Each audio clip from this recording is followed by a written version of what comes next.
Les 2 octobre dernier, la population du Nord Kivu commémorait le 6e douloureux anniversaire du massacre de Béni. Reçus par le chef de l'État, les élus nationaux du Nord Kivu pensent qu'il faut arrêter les cycles de violence par une nouvelle approche. Ils ont présenté ces jours leurs recommandations de sortie des crises auprès du président de la République. C'est pratiquement 6 ans depuis que les massacres à Béni ont débuté. Donc nous déplorons déjà plus de 4500 âmes perdues lors de ces tueries. Et aussi nos forces armées qui ont combattu ces forces négatives aussi ont eu de lourdes pertes.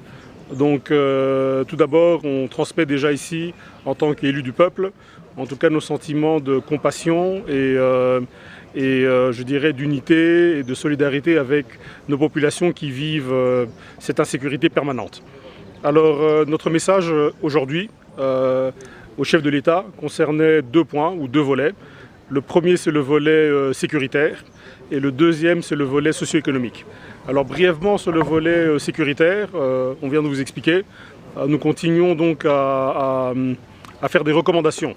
En tout cas que tout soit fait, notamment dans le renforcement des véhicules de l'armée pour pouvoir continuer à combattre notamment toutes ces milices que nous avons dans le territoire de Walikale, de Massissi, de Rutshuru, de Béni, de Lubero, et qui continuent à tuer les citoyens.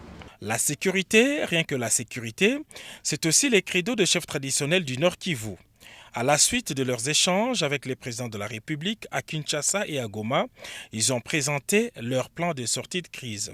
Ici, nous continuons toujours à remercier très sincèrement les chefs de l'État qui nous a fait un honneur de nous recevoir d'une manière spéciale à Kinshasa dans son cabinet et aujourd'hui à Goma.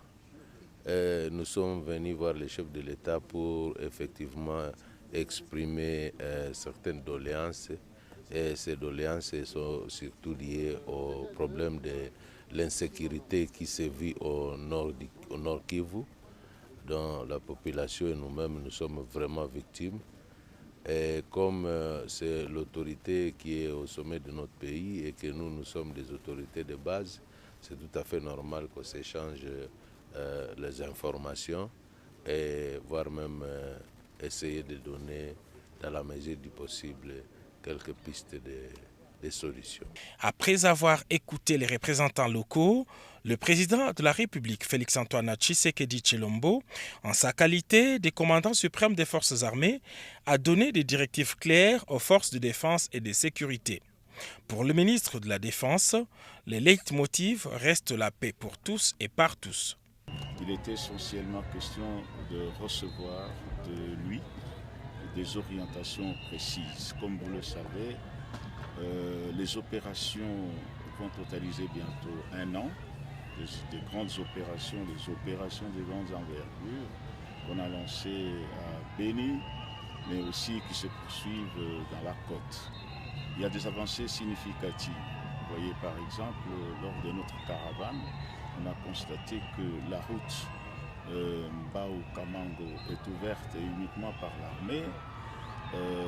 Nous avons visité tous les sanctuaires des ADF désertés par eux et occupés par l'armée, mais nous devons aller plus loin.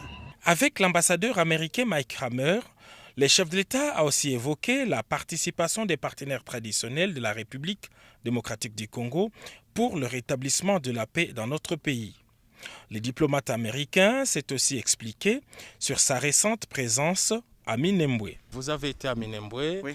Et vous pouvez revenir sur les motivations de votre visite là-bas? Oui, bon, comme je l'avais fait par tous les pays, quand il y a des problèmes sécuritaires et humanitaires, c'est très important d'aller et voir moi-même quelle est la situation. C'est ça l'objectif de mon voyage.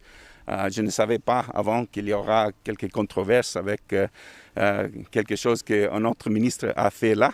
Mon voyage, c'est spécifique pour voir quelles sont les préoccupations de la population à Sud Kivu, pas seulement à Minembwe, mais aussi à Bijombo, où il y a des Babébé, et tous ces groupes sont congolais.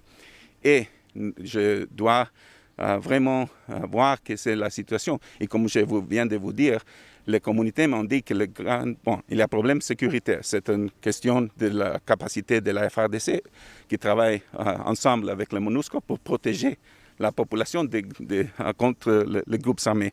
Mais toute la communauté m'a dit que la situation humanitaire, c'est grave et qu'il a besoin de l'humanitaire. Et les États-Unis soutiennent une RDC qui est souverain, qui est forte et qui a de bonnes possibilités de se développer et de réaliser son grand potentiel. Mais ça commence avec le soutien à le peuple congolais par tous les pays. Le sénateur Modeste Bahati a lui aussi apporté sa part de réflexion sur le rétablissement de la paix durable dans la partie orientale de la République démocratique du Congo.